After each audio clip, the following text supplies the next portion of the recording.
Μία έρευνα για τον πόλεμο στην Ουκρανία που πραγματοποίησε η Στατιστική Αρχή της Ευρωπαϊκής Ένωσης Eurostat και που δημοσιεύτηκε σήμερα Παρασκευή, ήρθε να ρίξει φως στο πώς οι λαοί των χωρών της Ευρώπης αντιλαμβάνονται την τρέχουσα κατάσταση.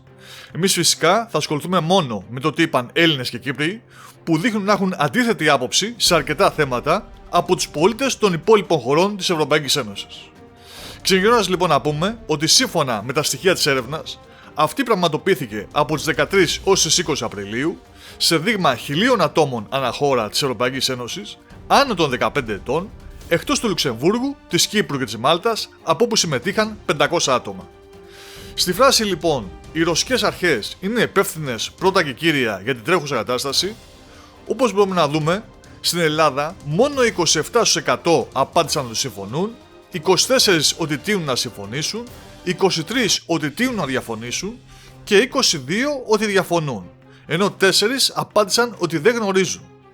Αντίστοιχα στην Κύπρο, οι 21% απάντησαν ότι συμφωνούν, 24% ότι τείνουν να συμφωνήσουν, 28% ότι τείνουν να διαφωνήσουν και 23% ότι διαφωνούν, ενώ 4% απάντησαν ότι δεν γνωρίζουν.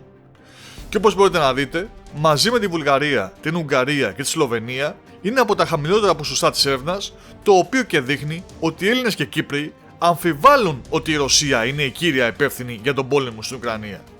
Σε άλλο σημείο της έρευνας, βλέπουμε την ερώτηση αν εγκρίνεται η αγορά και προμήθεια στρατιωτικού εξοπλισμού στην Ουκρανία.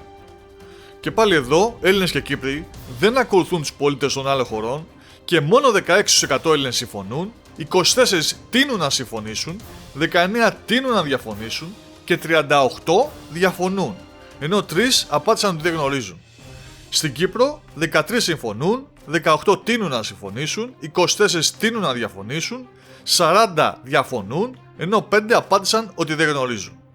Και εδώ μπορούμε να δούμε και να κατανοήσουμε γιατί η απόφαση της ελληνικής κυβέρνησης να στείλει οπλισμό στην Ουκρανία της έχει κοστίσει πάρα πολύ πολιτικά.